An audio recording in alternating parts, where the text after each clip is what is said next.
Courtney. I'm Brian. And this is The Primary Nerd.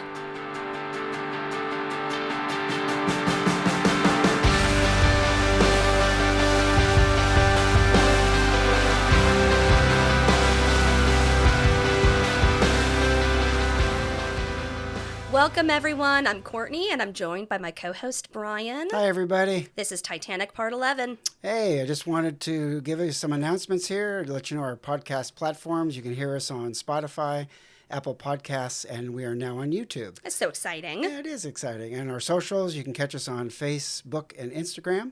Our website is theprimarynerd.com. You can catch the last 3 podcast episodes there. All of our sources are there, so you can go ahead and check everything out there.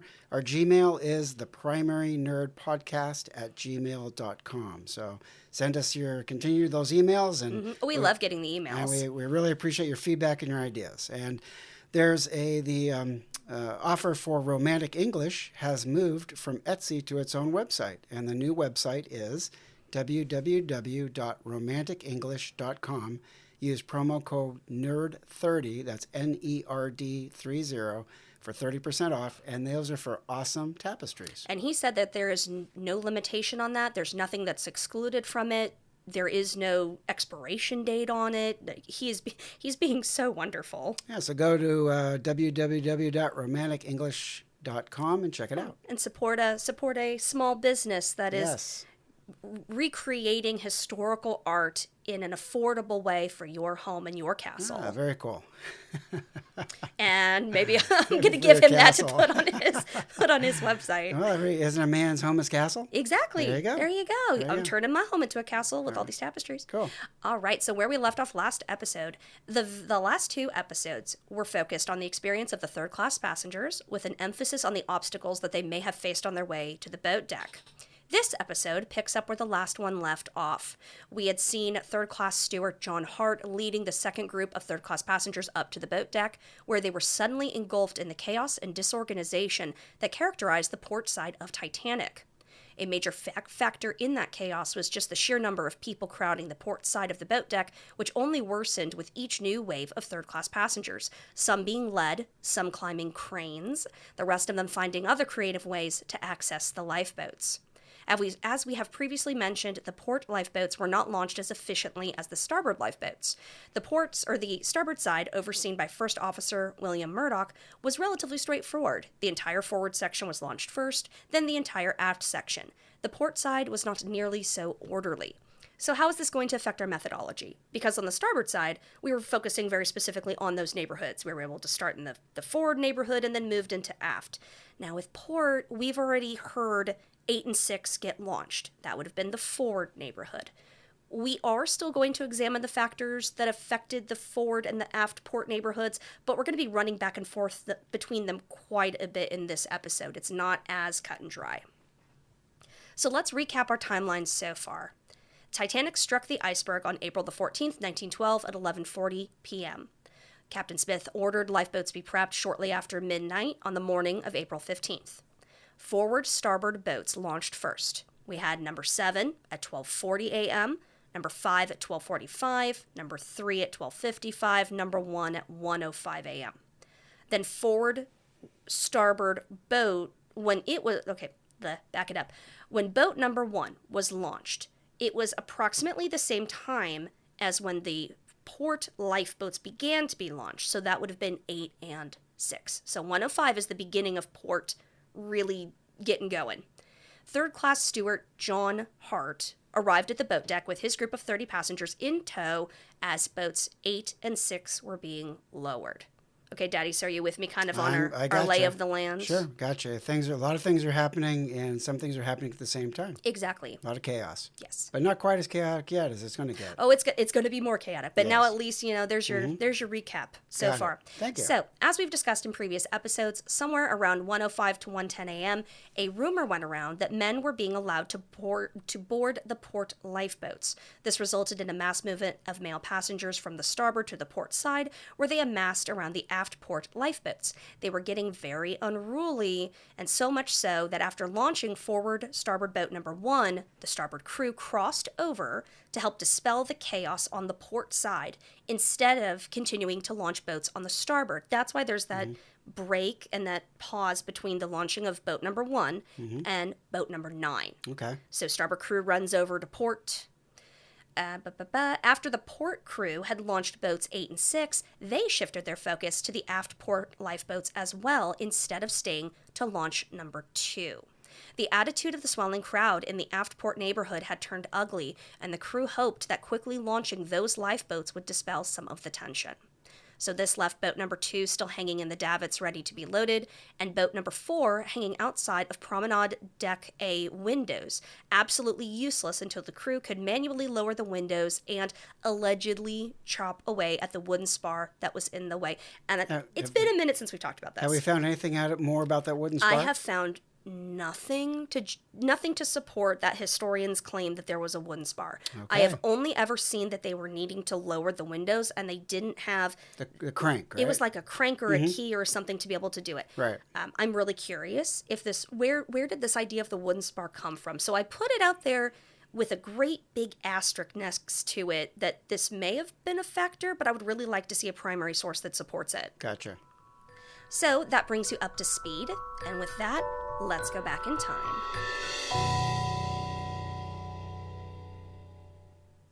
Let's take a moment and talk about why the port and starboard sides of Titanic were handled so differently. While First Officer Murdoch oversaw the launching of each and every lifeboat on the starboard side, the port boats were launched under the supervision of whichever officer was closest. According to the article, Titanic, the lifeboat launching sequence re-examined, the benefit of this arrangement was that aft port boats number 16, 14, and 12 were loaded and launched almost simultaneously. It may have been protocol or procedure to have an officer oversee the launching, but to be frank, the presence of an officer did not determine if a lifeboat launched successfully. That was dependent upon the knowledge, skill, and experience of the crew members. Unfortunately, as each lifeboat was launched, the number of skilled crew members on board was diminishing. And the reason for this is when the lifeboats are being lowered, they have to go with at least 1 or 2 crew members to be able to row the boat. Somebody, I know that some people were like holding a lantern up. Somebody's got to be able to steer it, that sort of thing. So there is no definitive number of crew members that were going into each boat, but there was, at least 2 or 3. So if you think about it, as they're lowering these boats, and somebody's just being told, Williams, you jump in, Scott, you jump in, or whatever. As time goes on, you have less and less people that are able to be up on deck manually lowering those boats. And probably some of your skilled sailors are leaving. And you would need them on the boats for the lowering process, for one. That would be very harrowing, going back and forth on ropes as you're dropping down into the ocean. That would have been very scary. And then on top of that, you have to free yourselves from these ropes, and then you have to row away from the ship. So you're right; they would have required men with experience to be on those lifeboats to help. Exactly. And the night is progressing, which means people are getting more scared and more panicky, and you have less people to help you get these boats away quickly. Yes. So the first aft lifeboat to be launched was boat number 16. It was lowered at 1:20 a.m. One of the third-class passengers who escaped in boat 16 was Karen Abelseth. She was a 16-year-old Norwegian girl traveling in the group headed up by third-class passenger Olas Abelseth, no relation. Now, you may recognize these names. We had followed this group and their movements quite a bit over the last 2 episodes. To recap, Olas and Adolf had initially gone up on deck to investigate the collision, and they were told there's no danger by an officer, and then encouraged to go back below decks. Not satisfied with that answer, they woke up Peter and Sigurd and then headed down Scotland Road to warn Karen and Anna. The 6 of them then climbed up to Shelter Deck C, where they watched their fellow third-class passengers climb cargo cranes to drop down onto the boat deck. Why? Because the waist-high deck gate leading to Bridge Deck B was closed, which means anyone not being led by a crew member to the boat deck was trapped on Shelter Deck C, well away from the lifeboats. Olas testified that after a while, an officer came to the gate and started calling for, quote, all of the ladies to come up to the boat deck, end quote. Olas says the 2 girls in their group, Karen and Anna, were then able to go up to the boat deck and attempt to board a lifeboat. After the Carpathia arrived in New York, Karen wrote the following letter to her father, quote, When we came upstairs and went over the railing, the ship was tilting heavily. After a while, people began to enter the lifeboats. Ola, Sigurd, and Peter followed me up to the lifeboat. Just think how hard it was when I was to enter the boat and they had to stay behind. I didn't want to enter, but Sigurd said, "Just be strong, it will all end well." It was the last thing he said to me. I was the last who went in that lifeboat, and there was only one lifeboat left. If I'd waited any longer, you would have never heard from me anymore. Then we were lowered. The others had to stay behind. I wish that I was there and that somebody else could have been saved. End quote. Wow. Another third-class passenger who boarded aft port boat number 16 was Annie Kelly, whose account was published in Story of the Wreck of the Titanic by Marshall Everett. Quote, I was aroused by the call of the stewardess, who told us all to dress quickly as we could, though she did not explain what was the trouble. I dressed and went up on the second deck. Annie McGowan was with me when I was going up the stairs, but she became separated from me at the head of the stairway, and I was carried by the throng over to the other side of the ship. I did not see her again until I was on the Carpathia. On the side where I was carried, some wild-looking men were trying to rush into the boats, and the officers and crew fired at them. Some of the men fell. Others were beaten back by the officers, who used pistols on them. I went in the very last boat, and I was the very last passenger. The officer said there was room for just one more. So it's interesting to me that both Karen and Annie say that they boarded the, quote, last boat, but boat number 16 is far from the last lifeboat to be launched, if you're looking at it. It's really only the third port lifeboat to go. Mm-hmm. So there would have been another 5 on that side. So do they mean that it's the last lifeboat closest to the stern? Could this be like a positional thing? Or maybe they really did think it was the last remaining lifeboat because it's the only one they could see with all the crowd in Sure, people. and there was quite a difference, or quite a distance between the forward and the aft. So, But 16, you would have been able to see 14 from where 16 was. okay. So, Well, it's hard to say. I mean, there any number of those reasons could be the reason why. It could be crowd, could be distance, could be... who knows? well, and this is where, when you talk about reading the primary sources and you want to listen and take in what they're saying, but there's also kind of holding space to ask questions and to think, okay, why we know that isn't technically true based on other evidence. So, okay, we're going to take it with a grain of salt, and just kind of, think about it. Think about it critically. Right. Gotcha. So boat number 14 was the next one to be launched. Boat number 14 was launched at 1:25 a.m. It may have only been the 4th lifeboat to launch on the port side, but the stories surrounding its launching are some of the most heart-wrenching. First-class passenger Daisy Minahan was not supposed to be traveling on Titanic. The passage originally purchased for Daisy and her relations had been canceled due to the coal strike, and then their passage was then moved to Titanic. Daisy gave the following deposition to the U.S. Senate inquiry, quote, I was awakened by the crying of a woman in the passageway. No one came to give us a warning. We spent 5 minutes in dressing and went on deck to the port side. The frightful slant of the deck toward the bow of the boat gave us our first thought of danger. An officer came and commanded all women to follow, and he led us to the boat deck. He told us there was no danger, but to get into a lifeboat as a precaution only. After making 3 attempts to get into boats, we succeeded in getting into lifeboat number 14. The crowd surging around the boats was getting unruly.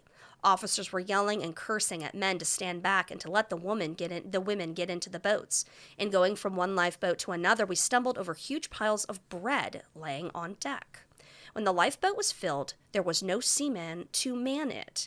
The officer in command of number 14 called for volunteers in the crowd who could row. 6 men offered to go. At times, when we were being lowered, we were at an angle of 45 degrees and expected to be thrown into the sea. As we reached the level of each deck, men jumped into the boat until the officer threatened to shoot the next man who jumped. Wow, 45-degree angles as they're going down into the sea. You better have some seamen on that ship or the lifeboat that understand how to operate that or how to get them down safely and then free. Well, yeah, because they're having to, the men that are lowering each end of the lifeboat, they need to be somewhat in sync to keep it as, as even as humanly possible. Yes. So it sounds like the crew members were having a difficult time anyway by this point. Well, also the ship was listing to the port side, and so it's going to be an angle to get onto the boat. The boat's going to be an different angle than the ship itself. So you have to not only get out, but the boat's going to be a little further away. The lifeboat's going to be a little further away. So it'd be a little scary getting out into a lifeboat, going out into the North Atlantic, and at a 45-degree angle going down to the sea. I mean, I can see why some people didn't want to go. Absolutely. Well, sure. One of the things that really jumps out at me with these are, I mean, in the starboard episodes, I don't believe we talked about guns at all. No. I mean, definitely in the forward starboard, it was, oh, may I get on this boat, sir? Yes, I wish you would. And that was Cosmo and Lady Duff Gordon, I'm pretty sure. And then, aft starboard, they're calling for men, or for women and children, nobody's coming, and then they're letting the men on. And now in 8 and 6, those were right back at the beginning of the timeline again on the port side, where it was still, do we really need to get in? I don't know. And now we're in the aft port, and all of a sudden everybody wants to get in, to the point that officers are shooting, officers are threatening. Like, this is a very dramatic shift in tone. It's getting far more chaotic and far more dangerous. So what about the huge piles of bread? What was that all about? You know what's interesting is I had read that the captain had ordered that like bread and water and provisions be brought up to the boat deck so they could be loaded into the lifeboats. But what's interesting is you're going to hear later when the passengers are at sea that they're saying there were no provisions. There was nothing to eat. There was nothing to drink. A lot of times they were saying they didn't even have a lantern. Interesting. So maybe somebody brought them up, but they didn't make the next connecting dot that they needed to actually load them into the lifeboats? Or maybe there wasn't a plan in place where it was being followed succinctly by the people involved. They didn't understand it. There was a lot of chaos. Right. So that could explain why there's large piles of bread on the deck. So, well, like Daisy, second-class passenger Esther Hart and her daughter Eva had difficulty boarding a lifeboat. Quote, "From boat to boat we were hurried, only to be told already full. 4 boats were tried, and at the 5th there was room. Eva was thrown in first, and I followed her. Just then, a man who had previously tried to get in succeeded in doing so, but was ordered out. And the officer fired his revolver into the air to let everyone see it was loaded, and shouted out, 'Stand back! The next man who puts his foot in this boat, I will shoot him down like a dog.' Ben, who had been doing what he could to help women and children get into the boat, quietly said, 'I'm not going in, but for God's sake, look after my wife and child.' And little Eva called out to the officer with a revolver, 'Don't shoot my daddy. You shan't shoot my daddy.' What an experience for a little child to go through. At the age of 7, to have passed through the valley of the shadow of death. I wonder if she will ever forget it. I know I shan't if I live 100 years. I mean, and Eva, I want to say she's like 7 years old. Wow. She is wee little. So not only the sinking and the danger that she saw, the people that were, the chaos and the violence that was there. Oh my goodness. Well, they were throwing. I want to say that Eva is the child that they essentially threw her into that boat, and she ended up getting like bruised ribs, or they got her in the abdomen. There's something that happened to her when she was being put in there. Now, Dad, you had mentioned very briefly the listing, and you and I had discussed this. Do you mind just giving kind of a brief, very high explanation of what you're talking about? Well, by this time, the Titanic was listing down at the bow and also to port. And so the port lifeboats, they're going to swing outward, are going to go away from their, when it was listing to starboard, the boats would be closer to the boat or actually up against the boat. Listing to the port, they're going to swing out further away. Right. So it could be 3-4 feet maybe that you have to get into the boat. And on top of that, the deck is going to be at an angle to the boat. So you're going to be going out a distance away from the Titanic into a different angle or a different plane that the lifeboat was actually hanging on. So, and to contextualize this, because I was definitely confused, because Titanic hit on her starboard side against the iceberg. So logically, it's like, wait, why wouldn't she be listing to starboard? Well, she did. We looked this up. She did initially start listing to starboard, and then as the water was coming in down below, it went through various watertight compartments and corridors, and it hit kind of almost this middle point. And then once the water got there and started coming up over bulkheads, it started coming in more and kind of washed to the port side, and that's when one of the articles I read said that when Scotland Road.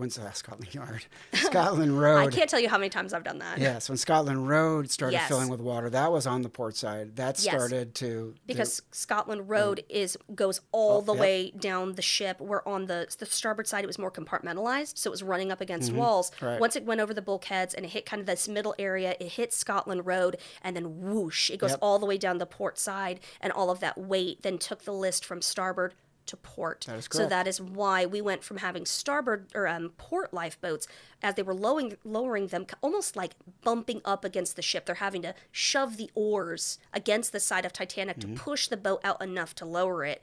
But then once the list went to port, now we have the boat swinging away where they would have to have thrown in Yes. the women and the there children. would have been a distance. It would Yes. have been a distance, a few feet. It could have been, I've read anywhere from 3 feet to 5 feet. Which would also have increased people's reticence to Yes. board the lifeboat. Yes. And You know, Mom's scared of heights. Mom would not jump yes. that. No. And early in the evening, the height off of the water was still substantial. As the bow was going deeper and deeper, it actually got to the point where it wasn't quite as far from the lifeboat down to the ocean itself. So, but still, nonetheless, you still had to be lowered into an ocean at an angle to the in a lifeboat into the North Atlantic In the dark. in the dark.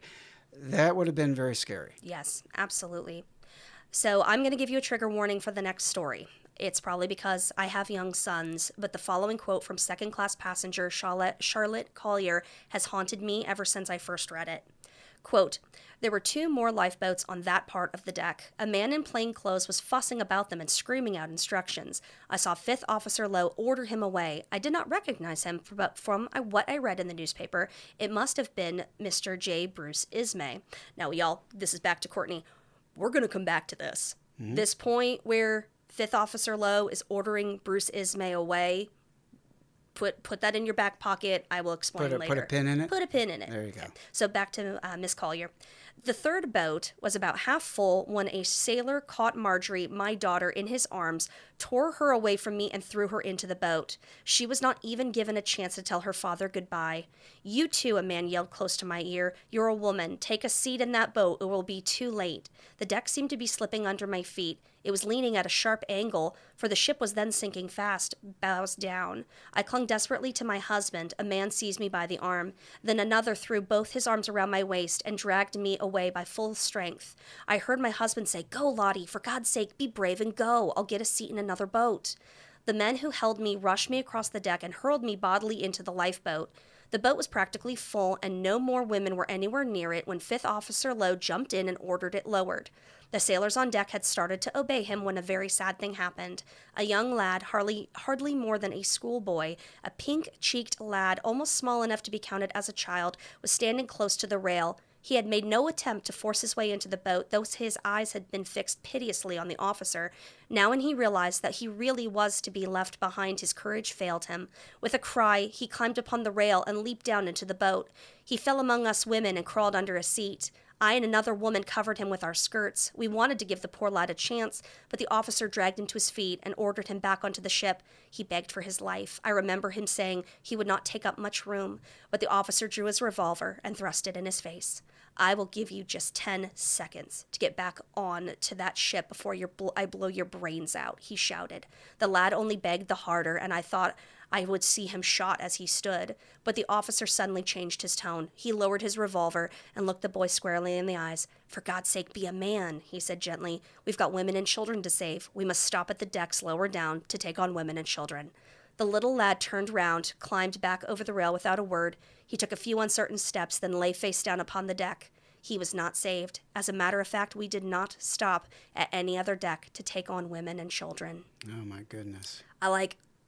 Every time it just gets me. I mean, a little more than a schoolboy and pink-cheeked. So this was not, I'm not getting the impression that he was even a teenager or Sounds like almost just maybe 9 or 10. Right. I was thinking maybe maybe preteen, somewhere in that. But, and then And the fact that you're going to say they're going to stop and take on other passengers, I mean, that sounds a lot like when they said get to the water and go row around to this gangway that we're going to open and people are going to load the boats. They didn't. There was no other. Once the people were launched into the ocean, no one else got onto those boats from a gangway, from a lower deck, or nothing. And it seems like now I know that on starboard, I think that they stopped to take on more people. I will have to remember who. I know that there's somebody that said that once they went down to the next deck, they were able to pick. Oh, did they? Wait a minute. We talked about this guy because remember he started up on top and they loaded and they told him no, and then he ran down to deck A and he was able to get in. Oh, then I'm correct. I don't remember that, but if you're remembering, you got a better memory. I remember than this. I will find who that is. I remember this story. But yeah, for him to tell this little boy, number one, the kid's in there. He's hiding underneath a seat. He's hiding behind skirts. He obviously isn't taking that much room.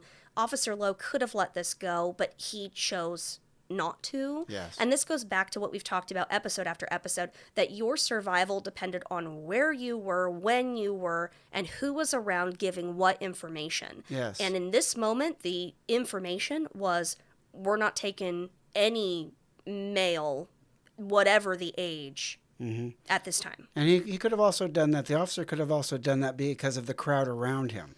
So it's hard to say. I mean, this is getting, the bow is getting more, it's further down in the bow. It's listing to the port. There's a lot more people. It's getting more chaotic.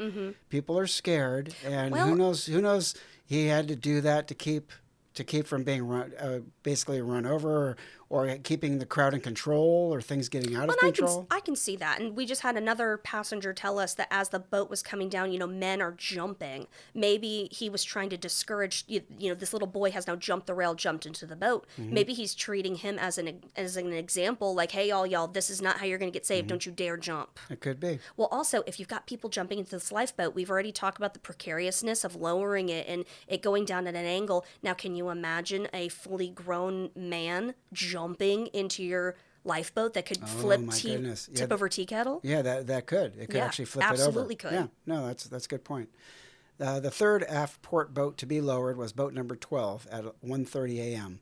First-class passenger Emanita Shelley escaped on this lifeboat and later submitted a sworn statement to the U.S. Senate Titanic inquiry, which reads in part, quote, Mrs. Emanita Shelley, of lawful age, being first duly sworn as regards the Titanic disaster, on her oath deposes and says that owing to the great number of persons on the deck, Mrs. Shelley was not able to see anything of the handling of boats except the one she herself was placed in.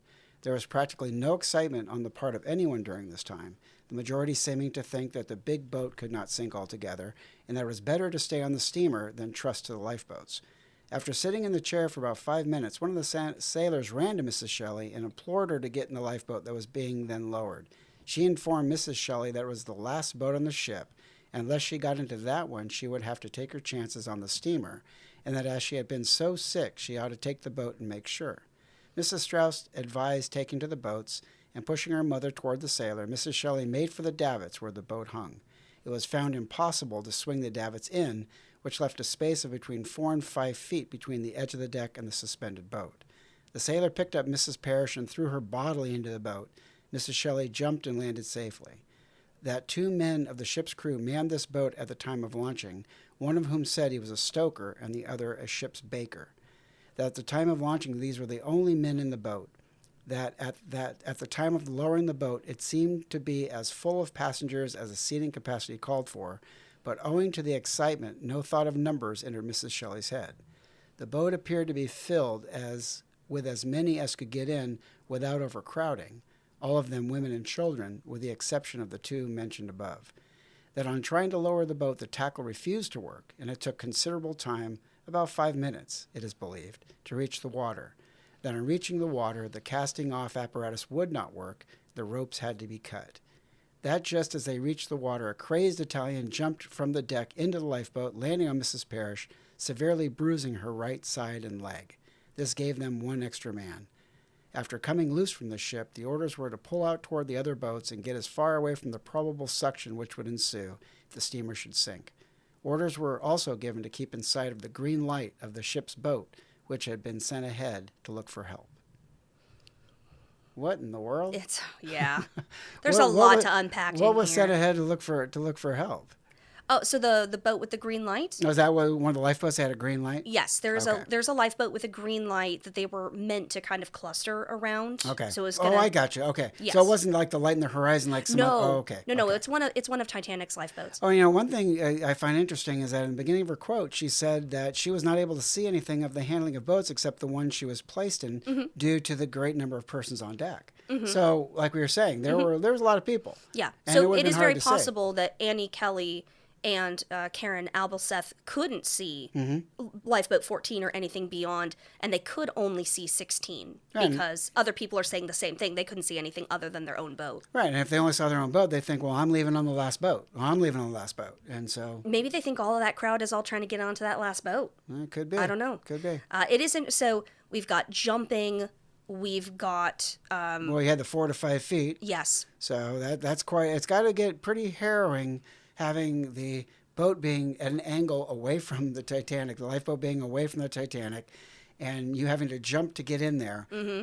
And on top of that, if, like I said, if someone happened to not do it in a manner that was organized, or it could, someone jumped in, they could actually tip the boat. Absolutely. You could actually, And we've got the tackle doesn't work, so it took a long time for it to lower. Oh, and it had even to be when, cut. and then it Yeah. had to be cut. Even when they got down there, they couldn't release it correctly. So you've got to hope that one of those, one of the crew members has a knife, and you know what they're doing. and that I mean, they it know sure what helps they're to know. doing. Yeah, yeah. So the two people we've got a stoker who would have been somebody that was down in the engine rooms, really working with coal, and the ship's baker. Okay, neither one of these people are, They're not trained. they're not deckhands. No, they're not deckhands. There is a difference. But then you also have this comment where they say, when we reached the water, a crazed Italian jumped from the deck into the lifeboat, giving them one extra man. So actually, I'm really glad that this came up because I'm very careful with quotes that I include in this podcast. There were a lot of negative feelings about foreigners. And there are definitely quotes that I have chosen to exclude because they're just mean. They're just being very negative about the third class passengers in particular that were from countries other than America, Ireland, and England. But this one little sentence right here, the crazed Italian, this attitude that they're crazy, they're out of control, they're dangerous. This idea was mapped onto a lot of third class passengers from a Yes. lot of different ethnicities. Yes. So just, FYI, for those of you that want to go out there and start reading Titanic stuff for yourself, which I thoroughly encourage, but just don't be surprised if you run across this attitude. Yes, no, you're right. That is definitely, there was definitely the class system monetarily and also culturally, Yeah, socially and also and- socially and nationality and all of that at that time, far more than it is today.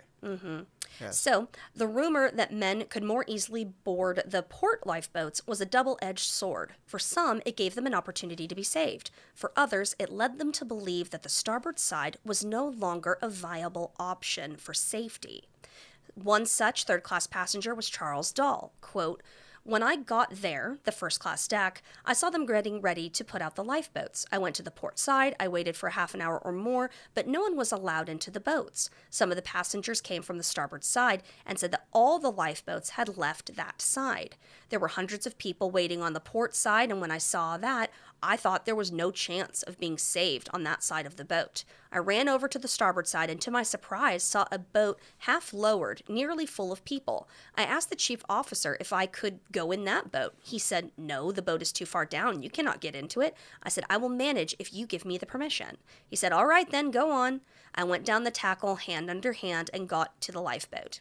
After the boat struck, everyone was quiet as no one believed she could possibly go down. When it became known, however, that there was danger, there was an attempt made to rush the boats. I heard no revolver shots, although I was told by others when we got on the Carpathia that 2 Italians were shot.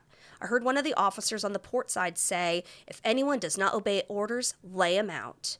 The people were told to stand back, or no one could get a chance. I did not see Captain Smith after the ship struck, but I heard his voice on the bridge giving orders as I was going down to number 15. There's been very little said about Captain Smith in what we've been talking about all these episodes. Very little that can't, other than him giving the order to for life belts and then lifeboats and there's been very little in any quotes that we've heard much about him. Well, I mean, absolutely, totally agree. And it's interesting because you would think that we would see him taking a more proactive hand. You don't hear about him a whole lot. No. And if you think about the movie, they have him kind of almost wandering around in a daze. And there is, historically, Lightoller records going up to the captain and being like, "Shouldn't we get the women and children?" And he was like, "Yes, yes." So he gave the life belt order, the lifeboat prep order, but then for Lightoller to have to seek him out to actually start grabbing the women and children, I mean, maybe there's a little bit of truth to this. Maybe there is a, maybe he is in shock.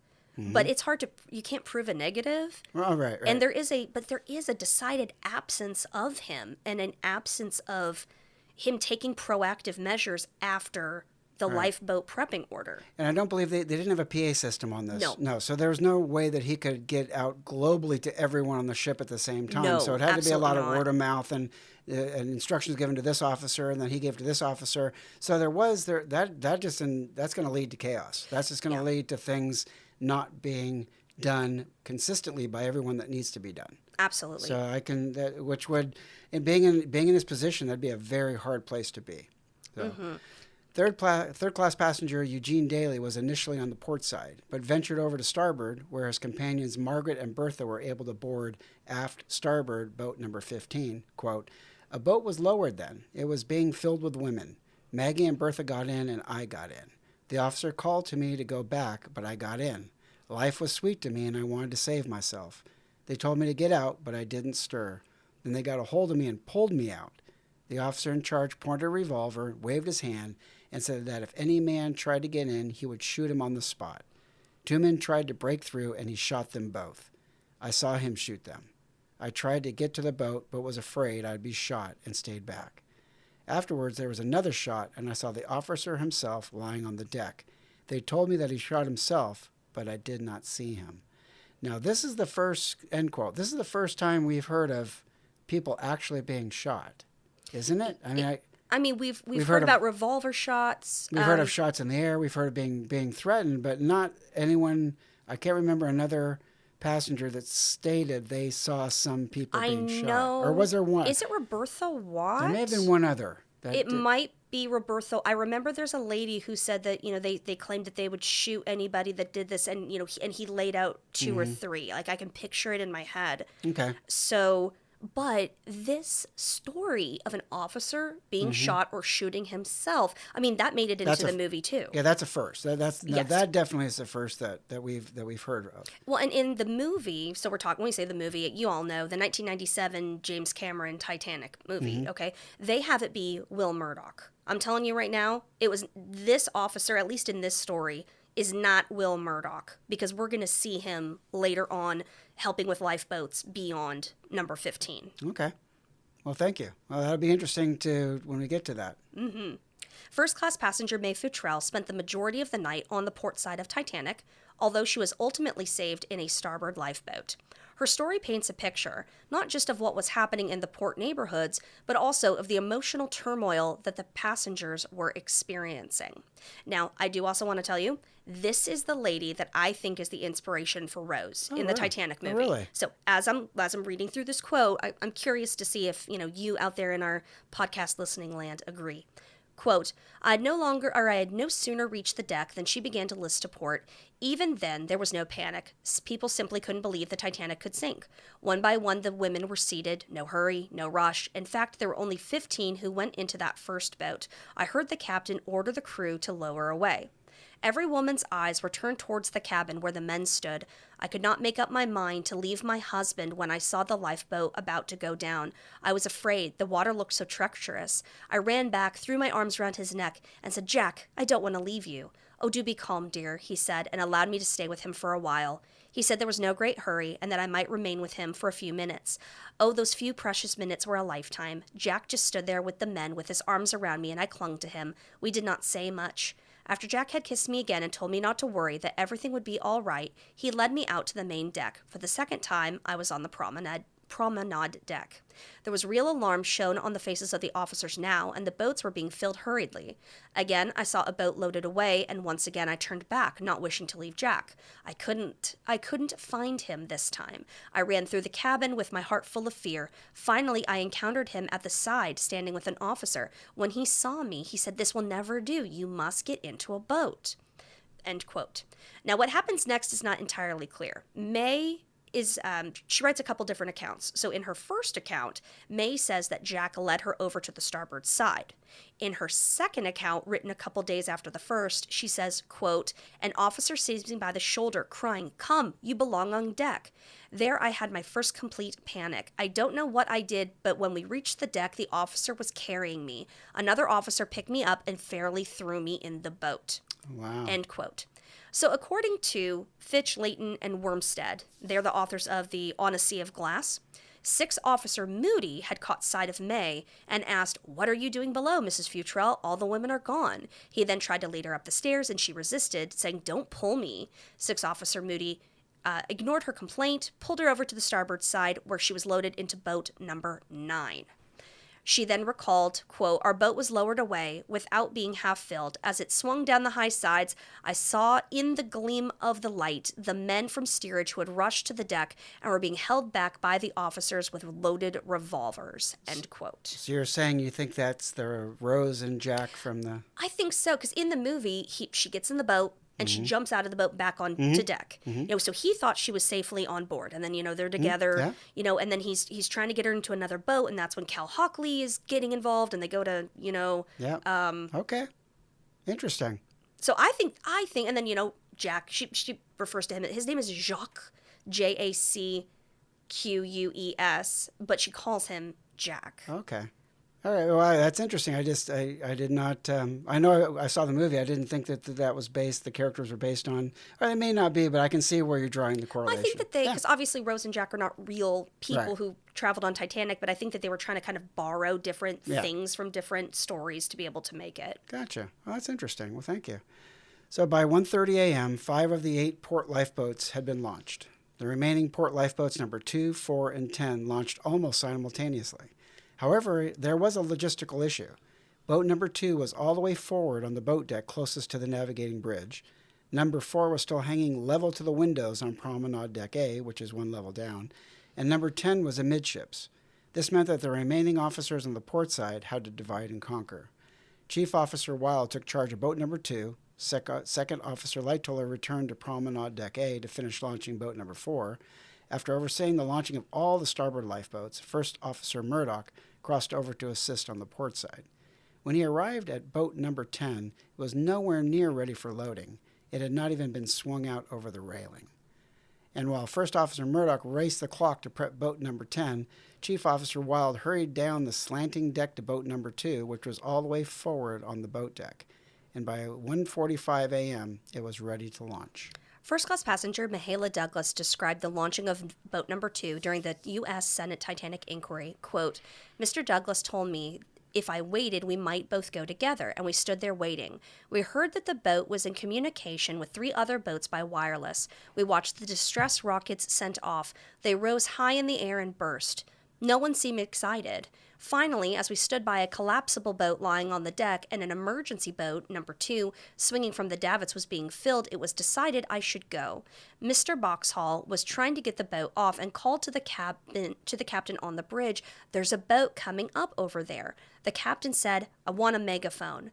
Just before we got into the boat, the captain called, 'How many of the crew are in that boat? Get out of there, every man of you.' And I can see a solid row of men from bow to stern crawl over onto the deck.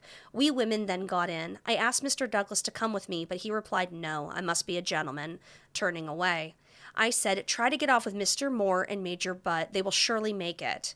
Major Butt and Clarence Moore were standing together near us, also Mr. Mayer, and I remember seeing Mr. Ryerson's face in the crowd. There were many people about. I got into the boat and sat under the seats on the bottom, just under the tiller. Mr. Boxhall had difficulty about getting the boat loose and called for a knife. We were finally launched." Oh, my goodness. Filled with men. I mean, it's hard in a circumstance like that. I mean, you're trying to save your life.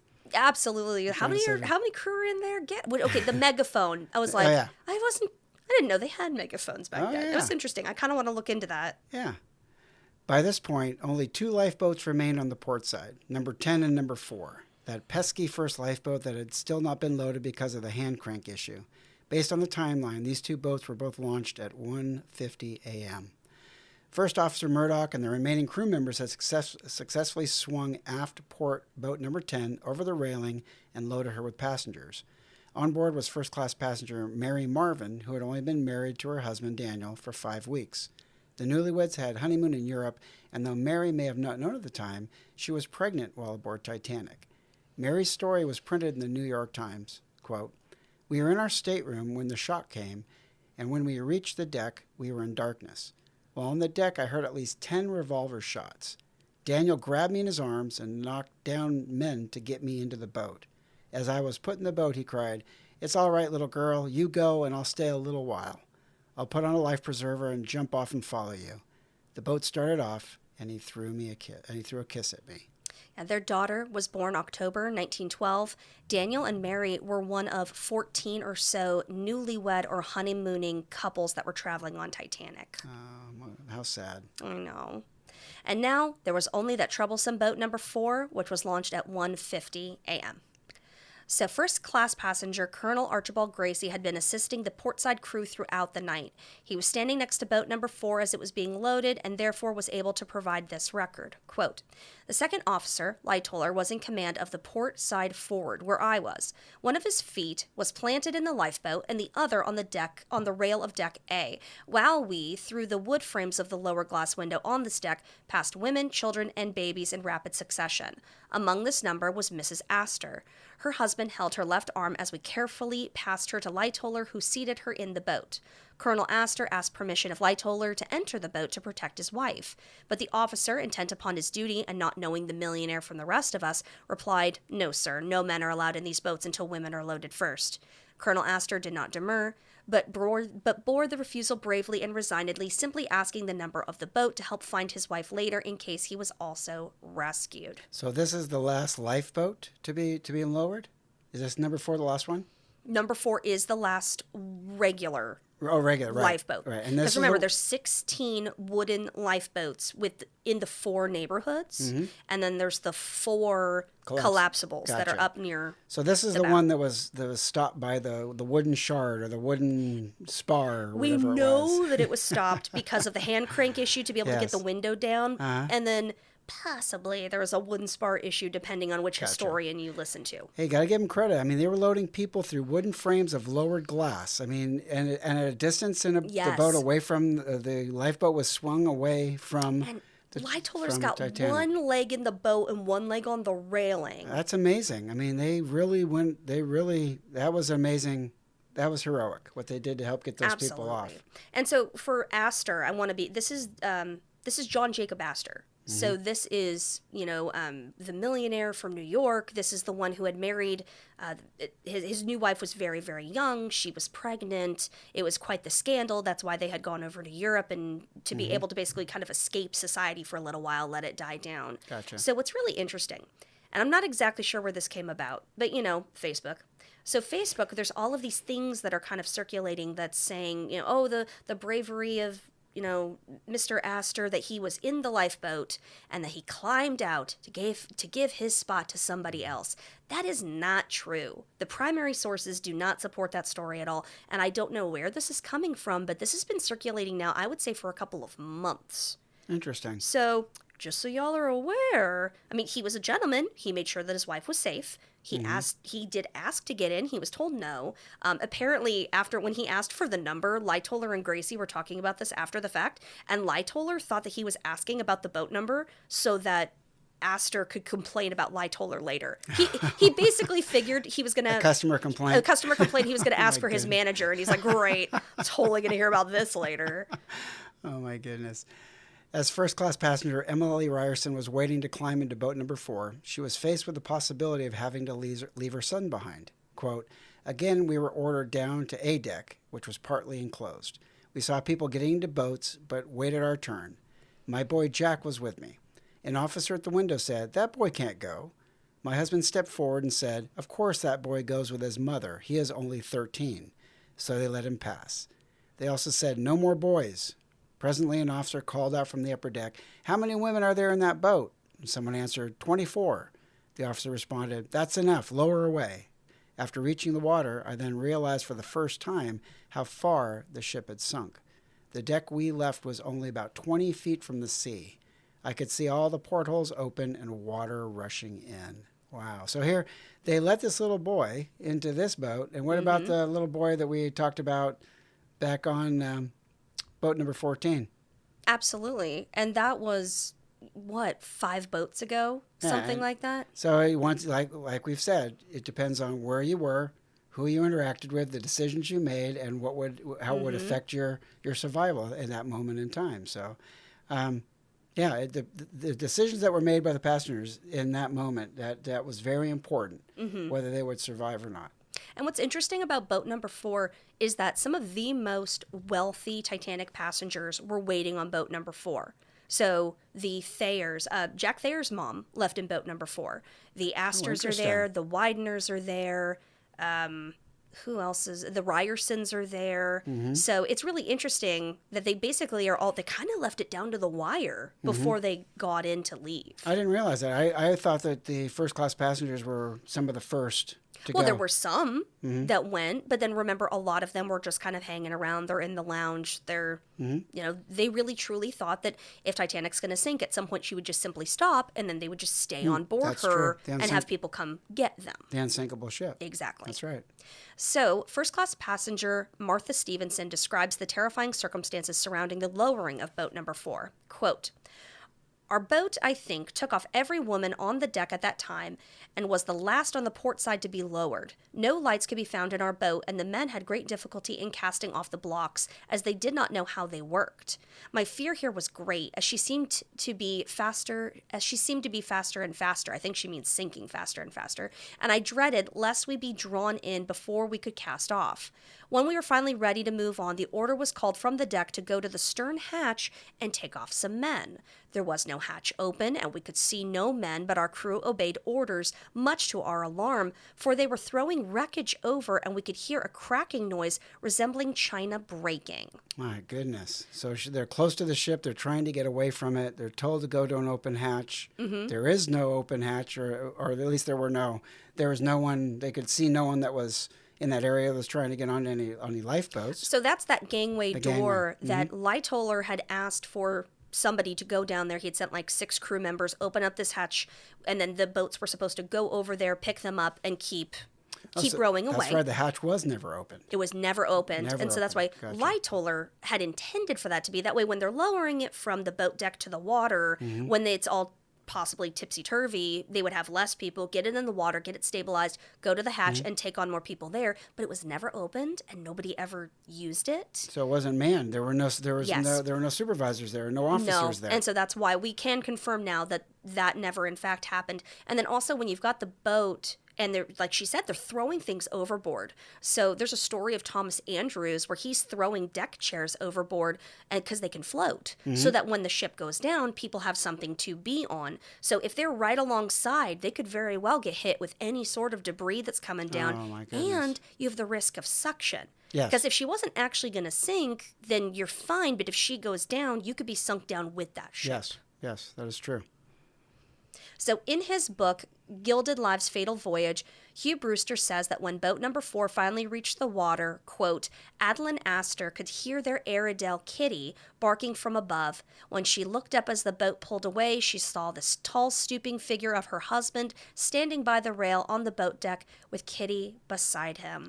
So this is a callback to that episode where we were talking about the dogs on Titanic.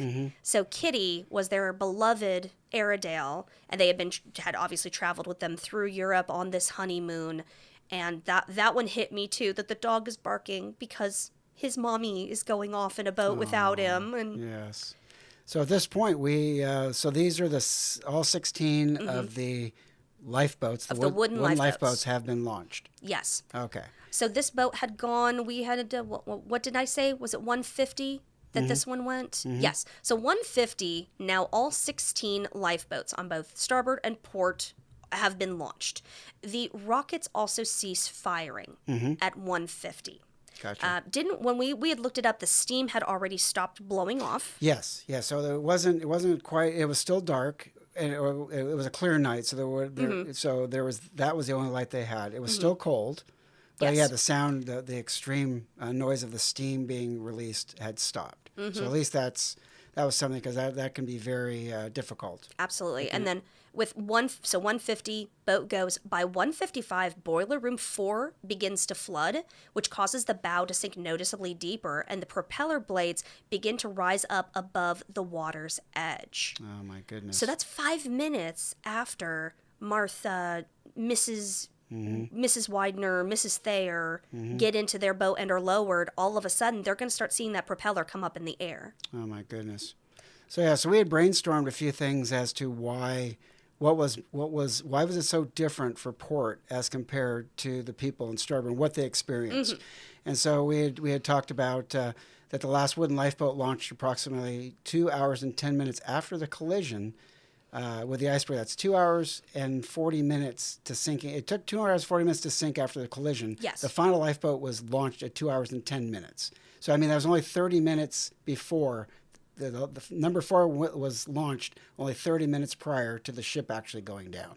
Yes. So, I mean, that led to a lot more chaos on the port side, a lot more terror, and a lot more just utter fear. And I really do think it comes down to the more people, because if you look at when the last starboard boat went, which is number 15, literally Murdoch goes from 15 to go and launch 10. And 10 was one of the last 4 to go, either the last 3 or 4 to go. So if you look in the matter, it's not like starboard had launched 2 hours before port. Yeah, there's a delay, but it's not that long. Right. But also starboard was essentially a ghost town. Yes. And so the amount of people that were there, they were able to keep them a lot calmer. They were able to get those boats off a lot more efficiently. I also, and we will be discussing this a little bit more with the crew perspective, Murdoch stays over the starboard side. He is a consistent presence. Other people may cycle in and out. Other officers may pop over to assist with that boat or this boat. But he is the main voice of authority. Where on the port side, there seems to be kind of almost some confusion with who exactly is in charge of what. There seems to be a lot of competing voices amongst the officers. And therefore, there seems to be less consistency and calm. Yes. And also we had discussed about on the port at this point, at the later part of this early morning, the third class passengers there was a lot more people, created a lot more people, a lot more chaos, more competition for trying to get into the boats. Yes. And the third class was acting erratically. I mean, we saw people climbing cranes, jumping on lifeboats, going down the tackle to get into a lifeboat. So it was a very different environment, very different circumstance and atmosphere than what had happened early on in those late morning or the early morning hours on the starboard side. Yeah, it kind of reminds me, if you think about, if there's some sort of a disaster, like you're in a movie theater, if everybody's walking outside in a calm, orderly fashion, it's more inclined to keep you calm. But as soon as somebody starts screaming or running, all of a sudden it becomes like, oh man, do I need to be, yes. You immediately have that heightened sense of fear. Yes, and we experienced that we did. firsthand. We were in a mall, and we were in one of the walkways, the side walkway off the main walkway, and we heard a very distinct pop, which sounded very crisp, and it sounded. My thought was, it couldn't have been a gunshot. Well, as we looked to the main hallway, all of a sudden a very large wave of people ran around the corner.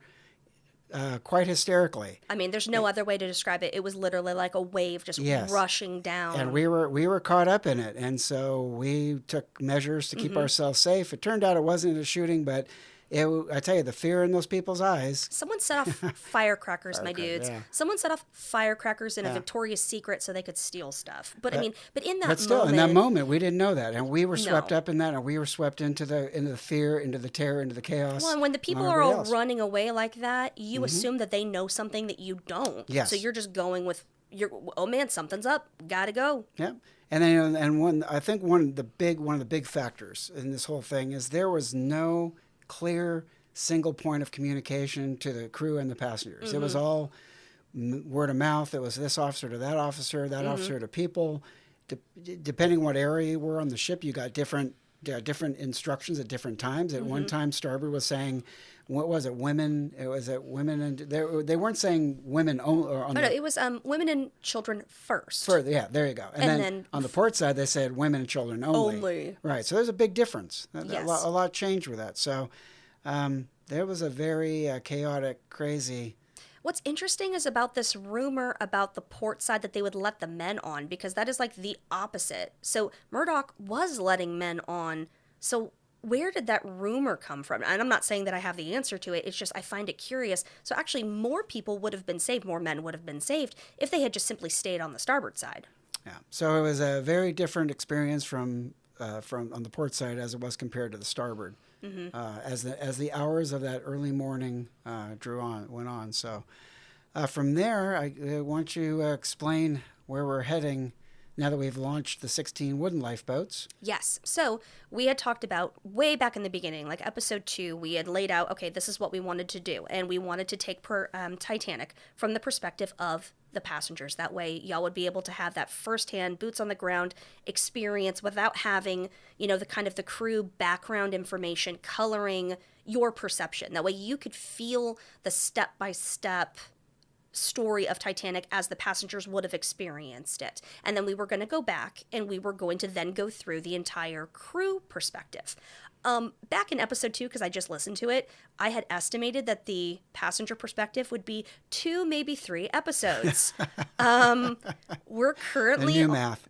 Right. We're currently on Titanic part 11. Yes. So if we were to go back and to do everything from the crew just as we did with the passenger, we would never finish with Titanic. We would never get to move on to anything else. So what I think I would really like to do, but I don't want to not tell you their perspective. There's so many great stories. So what we've decided to do is essentially the next episode, it is going to be what we're introducing as Courtney's Corner. So it's just going to be me. I have got, my goodness, I have got a ton of notes and quotes and all kinds of things that I've literally been putting together for like 3 years, that it is going to be me running through to be like, I'll get through it a little bit faster, be able to kind of lay the land, and it's going to be basically like a rabbit trail episode. So the next episode, that's a Courtney's Corner, is going to lay the foundation of the crew background so that when we pick up with Titanic part 12, which will be back to Daddy and myself, it will be picking up where we left off from here. Okay. If that makes any sense. So that makes sense to when me. Next time, Daddy, you and I are together, we will be discussing when they're going to have to launch the collapsibles. Okay. We're going to have, the crew is going to be coming up from the bottoms of the ship. We are going to be having, she's going underwater. People are starting to jump off the ship into the water. Oh, my goodness. There's going to be a lot in that episode when you and I are together, but my Courtney's Corner will be giving kind of the background of the crew before we get into that, so that when we do talk about those crew members, you know who they are and you know a little bit about their backgrounds. Okay. No, that sounds good. So in Courtney's Corner, is there like coffee, books, and wine? Yeah, well, actually, all of those. Coffees, book, wine, and cheese. And cheese. There you go. So that sounds good because, there's so much information that you have gone through and that you have learned that it's requiring different venues or different ways to share that with our listeners. Yes. So it's like we're going to have our vignettes on YouTube, and we've got the podcast here, and this is just another way. Courtney's Corner is just another audio podcast way of kind of getting a lot of information condensed. Exactly. And then this way, because, with us moving forward the story the way that we have, we're very careful, and that way you guys get to see it. It's a lot more polished. So we want to be able to continue on the narrative in that way when Daddy and I are together. The Courtney's Corner, it's going to be for those of you that you just can't get enough. You want all of the information and you want it now, and there you go. That's going to be how that goes. There you go. And one thing that I forgot to mention in the announcements in the first part, everything that we do, AI is not involved in any way. All this research, we are proudly AI free. We are AI free. This is a human podcast. That is correct. So all this information has been rattling around most of it in Courtney's head. Lord. So we got to get it out. Gotta get it out. We can't move on to other projects until I get it out. So, but no, and that's the thing is that we started this project. with an intent on quality. And I had Yes. somebody, actually, I had one of my friends ask me yesterday, really, what is the purpose? What is the goal of the podcast? And she's like, do you, and I was like, I wanted to make something that I myself would have wanted to listen to, so that's what I'm really trying to do. Yes. And it's exciting to see all the years of your research and all that you and I have talked about and actually be put into a format that we can share Yes. and tell a story. Yes. That's way cool. And being able to see the podcast grow. I mean, it's already changed so much. And so with the, getting onto YouTube, which, Dad, did you already tell them that the episodes are on YouTube now? Oh, I mentioned YouTube in the beginning. Yes, they're on YouTube and YouTube Music. The entire podcast library is in YouTube Music, and YouTube also puts them in the YouTube video channel as well. I'm not really quite certain why, because it's static, but there's no video. But And then we're also talking about a couple other things that we're doing on YouTube. We're talking about taking, doing videos of certain things, or having images, so you would be able to know, be able to see pictures of people as we're talking about them. So we're talking about something called a spotlight, where it would be, okay, so, there's this one person, Dorothy Gibson. We talked about Dorothy Gibson in one of the episodes. She's on Titanic. Here is the story of Dorothy Gibson. And then, yes, she was on Titanic. And what should she go on to do after? That way we can kind of take, take all of the, these stories that would just be too much to put into the overall narrative, and we can highlight them and spotlight them. and it just gives us more options to share information Exactly. with our listeners. So I really appreciate all your hard work. You have put a lot of effort and a lot of brain power into this. So I really appreciate that. And I've learned a lot. So Hopefully y'all have too. I tell you, I look at the Titanic. I look at cruise ships and everything else a lot differently now. It's like, oh my goodness, things I never thought about. So Right. yeah. So with that, I think we're gonna go ahead and close. We're gonna go ahead and close this episode. So with that, I'm Courtney, I'm Brian. and this is The Primary Nerd.